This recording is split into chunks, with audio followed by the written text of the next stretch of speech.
शिव पूजन की विधि तथा उसका फल। ऋषि बोले, व्यास शिष्य महाभाग सूत जी, आपको नमस्कार है। आज आपने भगवान शिव की बड़ी अद्भुत एवं परम पावन कथा सुनाई है। दयानिधे, ब्रह्मा और नारद जी के संवाद के अनुसार आप हमें शिव पूजन की वह विधि बताइए जिससे यहाँ भगवान शिव संतुष्ट होते हैं। ब्राह्मण, क्षत्रिय, वैश्य और शूद्र सभी शिव की पूजा करते हैं। वह पूजन कैसे करना चाहिए? आपने व्यास जी के मुख से इस विषय को जिस प्रकार सुना है वह बताइए। महर्षियों का वह कल्याण पद तथा श्रुति सम्मन वचन सुनकर सूत जी ने उन मुनियों के प्रश्न के अनुसार सब बातें प्रसन्नता पूर्वक बताई। सूत जी बोले, मुनीश्वरों, आपने बहुत अच्छी बात पूछी है, परंतु वह रहस्य की बात है। मैंने इस विषय को जैसा सुना है और जैसी मेरी बुद्धि है उसके अनुसार आज कुछ कह रहा हूँ। जैसे आप लोग पूछ रहे हैं उसी तरह पूर्व काल में व्यास जी ने सनत कुमार जी से पूछा था। फिर उसे उपमन्यु जी ने भी सुना था। व्यास जी ने शिव पूजन आदि जो भी विषय सुना था उसे सुनकर उन्होंने लोकहित की कामना से मुझे पढ़ा दिया था। इसी विषय को भगवान श्री कृष्ण ने महात्मा उपमन्यु से सुना था। पूर्व काल में ब्रह्मा जी ने नारद जी से इस विषय में जो कुछ कहा था वही इस समय मैं कहूँगा। ब्रह्मा जी ने कहा, नारद, मैं संक्षेप से लिंग पूजन की विधि बता रहा हूँ, सुनो। जैसा पहले कहा गया है वैसा जो भगवान शंकर का सुखमय, निर्मल एवं सनातन रूप है उसका उत्तम भक्तिभाव से पूजन करे, इससे समस्त मनोवांछित फलों की प्राप्ति होगी। दरिद्रता, रोग, दुख एवं शत्रुजनित पीड़ा, ये 4 प्रकार के पाप तभी तक रहते हैं जब तक मनुष्य भगवान शिव का पूजन नहीं करता। भगवान शिव की पूजा होते ही सारे दुख विलीन हो जाते और समस्त सुखों की प्राप्ति हो जाती है। तत्पश्चात समय आने पर उपासक की मुक्ति भी होती है। जो मानव शरीर का आश्रय लेकर मुख्यतया संतान सुख की कामना करता है उसे चाहिए कि वह संपूर्ण कार्यों और मनोरथों के साधक महादेव जी की पूजा करे। ब्राह्मण, क्षत्रिय, वैश्य और शूद्र भी संपूर्ण कामनाओं तथा प्रयोजनों की सिद्धि के लिए क्रम से विधि के अनुसार भगवान शंकर की पूजा करें। प्रातःकाल ब्रह्म मुहूर्त में उठकर गुरु तथा शिव का स्मरण करके तीर्थों का चिंतन एवं भगवान विष्णु का ध्यान करें। फिर मेरा, देवताओं का और मुनि आदि का भी स्मरण चिंतन करके स्तोत्र पाठ पूर्वक शंकर जी का विधि पूर्वक नाम ले। उसके बाद शैया से उठकर निवास स्थान से दक्षिण दिशा में जाकर मल त्याग करे। मुने, एकांत में मलोत्सर्ग करना चाहिए। उससे शुद्ध होने के लिए जो विधि मैंने सुन रखी है उसी को आज कहता हूँ, मन को एकाग्र करके सुनो। ब्राह्मण गुदा की शुद्धि के लिए उसमें 5 बार शुद्ध मिट्टी का लेप करे और धोए।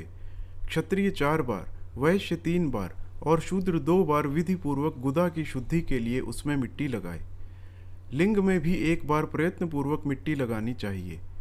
तत्पश्चात बाएं हाथ में 10 बार और दोनों हाथों में 7 बार मिट्टी लगाकर धोए। तात, प्रत्येक पैर में 3-3 बार मिट्टी लगाए। फिर दोनों हाथों में भी मिट्टी लगाकर धोए। स्त्रियों को शूद्र की ही भांति अच्छी तरह मिट्टी लगानी चाहिए। हाथ पैर धोकर पूर्ववत शुद्ध मिट्टी ले और उसे लगाकर दांत साफ करे। फिर अपने वर्ण के अनुसार मनुष्य दत्वन करे। ब्राह्मण को 12 अंगुल की दत्वन करनी चाहिए। क्षत्रिय 11 अंगुल, वैश्य 10 अंगुल और शूद्र 9 अंगुल की दत्वन करे। यह दत्वन का मान बताया गया। मनुस्मृति के अनुसार काल दोष का विचार करके ही दत्वन करे या त्याग दे। तात, षष्ठी, प्रतिपदा, अमावस्या, नवमी, व्रत का दिन, सूर्यास्त का समय, रविवार तथा श्राद्ध दिवस ये दंत धावन के लिए वर्जित हैं। इनमें दत्वन नहीं करनी चाहिए। दत्वन के पश्चात जलाशय आदि में जाकर विधि पूर्वक स्नान करना चाहिए। विशेष देश काल आने पर मंत्रोच्चारण पूर्वक स्नान करना उचित है। स्नान के पश्चात आचमन करके वह धुला हुआ वस्त्र धारण करे। फिर सुंदर एकांत स्थल में बैठकर संध्या विधि का अनुष्ठान करे। यथा योग्य संध्या विधि का पालन करके पूजा का कार्य आरंभ करे। मन को सुस्थिर करके पूजा गृह में प्रवेश करे। वहाँ पूजन सामग्री लेकर सुंदर आसन पर बैठे। पहले न्यास आदि करके क्रमशः महादेव जी की पूजा करे। शिव की पूजा से पहले गणेश जी की, द्वारपालों की और दिक्पालों की भी भली भांति पूजा करके पीछे देवता के लिए पीठ स्थान की कल्पना करे, अथवा अष्टदल कमल बनाकर पूजा द्रव्य के समीप बैठे और उस कमल पर ही भगवान शिव को समासीन करे।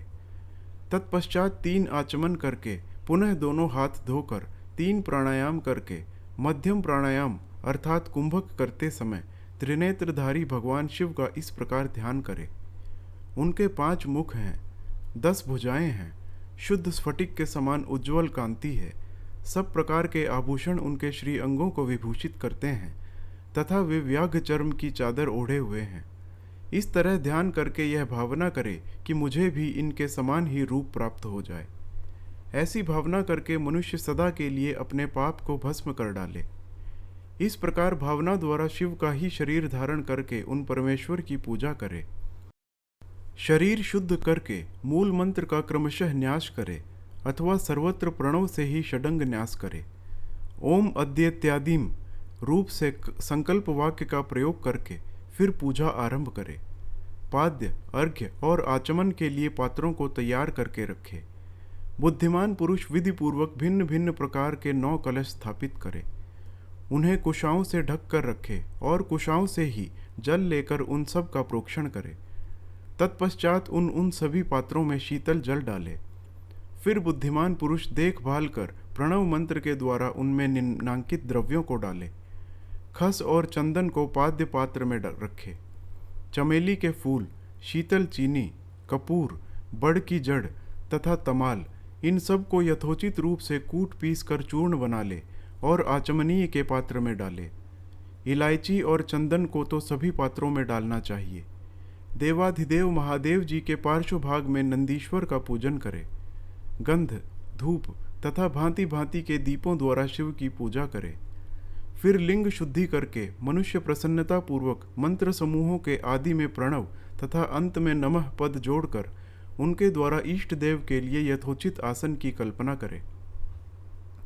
फिर प्रणव से पद्मासन की कल्पना करके यह भावना करे कि इस कमल का पूर्व दल साक्षात अणिमा नामक ऐश्वर्य रूप तथा अविनाशी है, दक्षिण दल लघिमा है, पश्चिम दल महिमा है, उत्तर दल प्राप्ति है, अग्निकोण का दल प्राकाम्य है, नैऋत्य कोण का दल ईशित्व है, वायव्य कोण का दल वशित्व है, ईशान कोण का दल सर्वज्ञत्व है और उस कमल की कर्णिका को सोम कहा जाता है।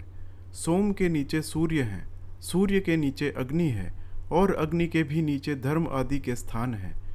क्रमशः ऐसी कल्पना करने के पश्चात चारों दिशाओं में अव्यक्त, महत्व, अहंकार तथा उनके विकारों की कल्पना करे। सोम के अंत में सत्व, रज और तम, इन 3 गुणों की कल्पना करे। इसके बाद सद्यो जातम प्रपद्यामि इत्यादि मंत्र से परमेश्वर शिव का आवाहन करके ओम वामदेवाय नमः इत्यादि वामदेव मंत्र से उन्हें आसन पर विराजमान करे। फिर ओम तत्पुरुषाय विद्महे इत्यादि रुद्र गायत्री द्वारा ईष्ट देव का सानिध्य प्राप्त करके उन्हें अघोरेभ्योऽथ इत्यादि अघोर मंत्र से वहां निरुद्ध करे। फिर ईशानः सर्वविद्यानां इत्यादि मंत्र से आराध्य देव का पूजन करे। पाद्य और आचमनीय अर्पित करके अर्घ्य दे। तत्पश्चात गंध और चंदन मिश्रित जल से विधि पूर्वक रुद्रदेव को स्नान कराए। फिर पंचगव्य निर्माण की विधि से 5 द्रव्यों को एक पात्र में लेकर प्रणव से ही अभिमंत्रित करके उन मिश्रित गव्य पदार्थों द्वारा भगवान को नहलाए। तत्पश्चात पृथक पृथक दूध, दही, मधु, गन्ने के रस तथा घी से नहलाकर समस्त अभीष्टों के दाता और हितकारी पूजनीय महादेव का प्रणव के उच्चारण पूर्वक पवित्र द्रव्यों द्वारा अभिषेक करे। पवित्र जलपात्रों में मंत्रोच्चारण पूर्वक जल डाले।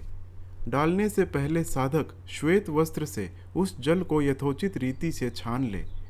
उस जल को तब तक दूर न करे जब तक इष्ट देव को चंदन न चढ़ा ले। तब सुंदर अक्षतों द्वारा प्रसन्नता पूर्वक शंकर जी की पूजा करे।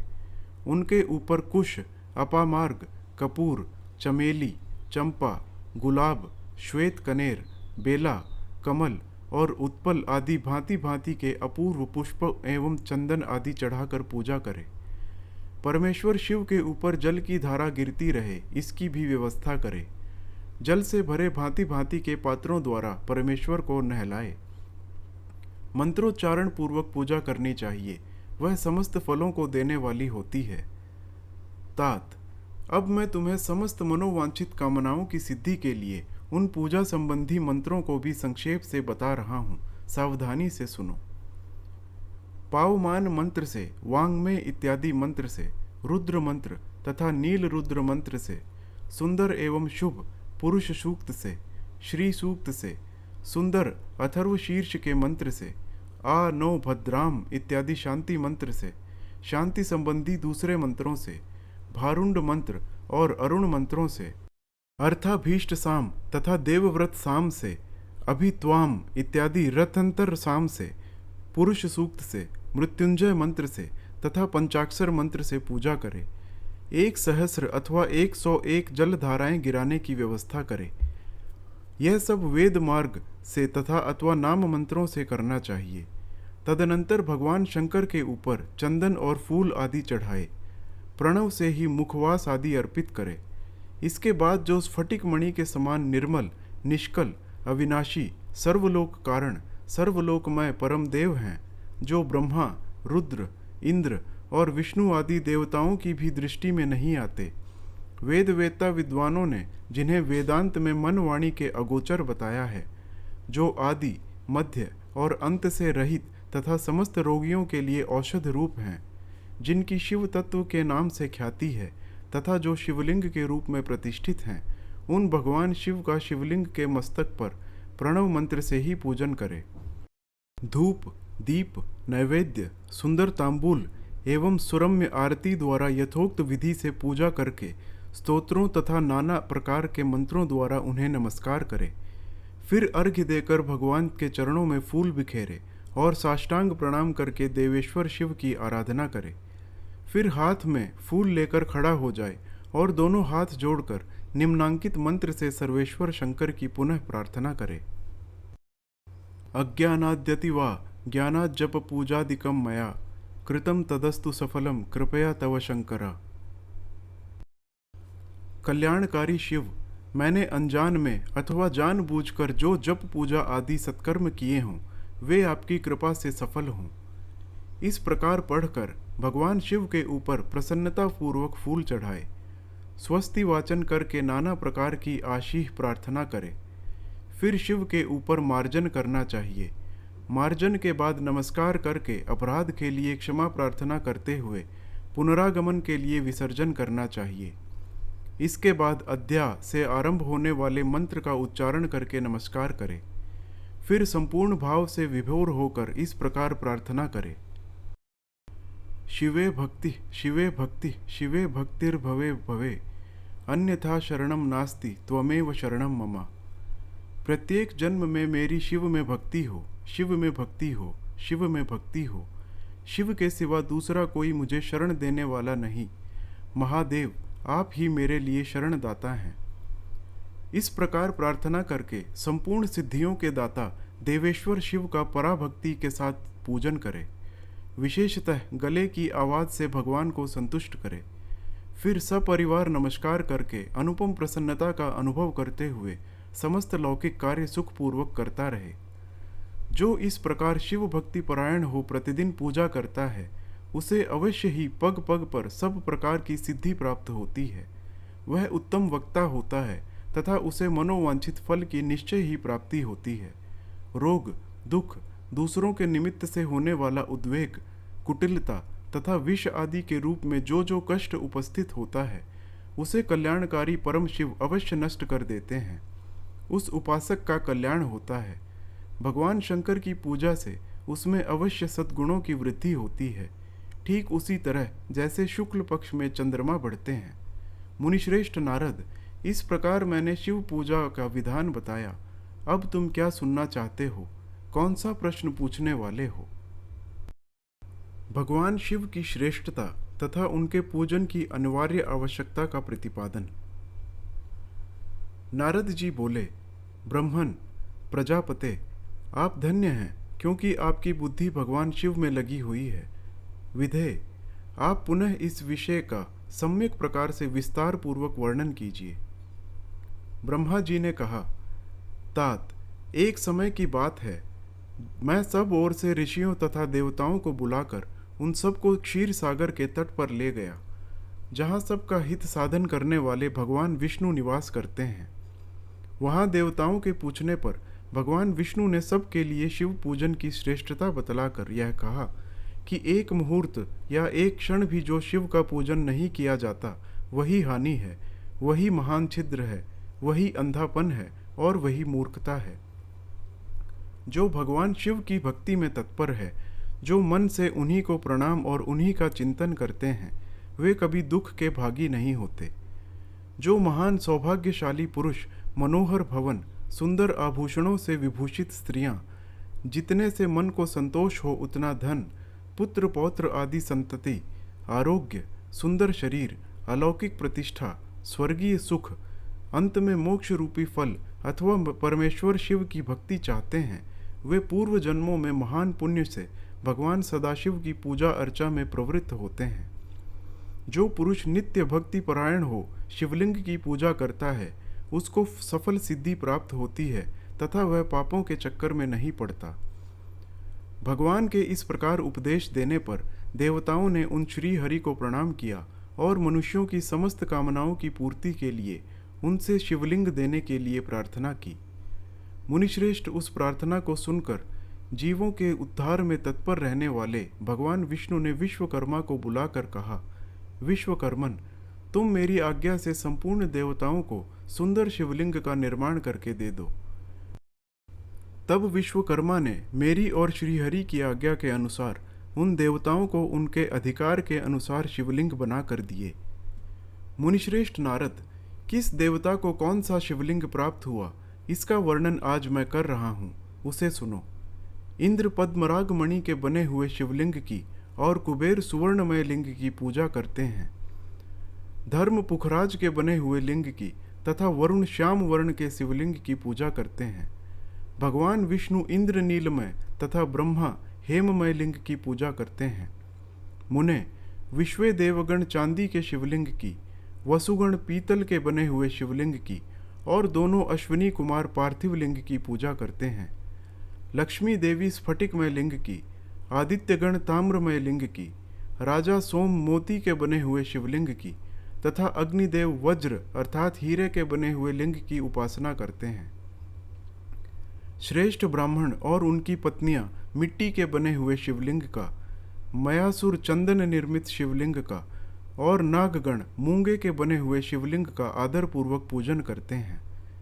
देवी मक्खन के बने हुए लिंग की, योगी जन भस्ममय लिंग की, यक्षगण दधि निर्मित लिंग की, छाया देवी आटे से बने हुए लिंग की और ब्रह्मपत्नी रत्नमय शिवलिंग की निश्चित रूप से पूजा करती हैं। बाणासुर पारद या पार्थिव लिंग की पूजा करता है। दूसरे लोग भी ऐसा ही करते हैं। ऐसे ऐसे शिवलिंग बनाकर विश्वकर्मा ने विभिन्न लोगों को दिए तथा वे सब देवता और उन ऋषि उन लिंगों की पूजा करते हैं।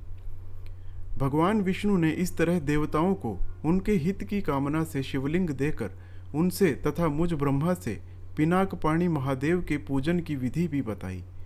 पूजन विधि संबंधी उनके वचनों को सुनकर देव शिरोमणियों सहित मैं ब्रह्मा हृदय में हर्ष लिए अपने धाम में आ गया। मुने, वहां आकर मैंने समस्त देवताओं और ऋषियों को शिव पूजा की उत्तम विधि बताई, जो संपूर्ण अभीष्ट वस्तुओं को देने वाली है। उस समय मुझ ब्रह्मा ने कहा, देवताओं सहित समस्त ऋषियों, तुम प्रेम परायण होकर सुनो।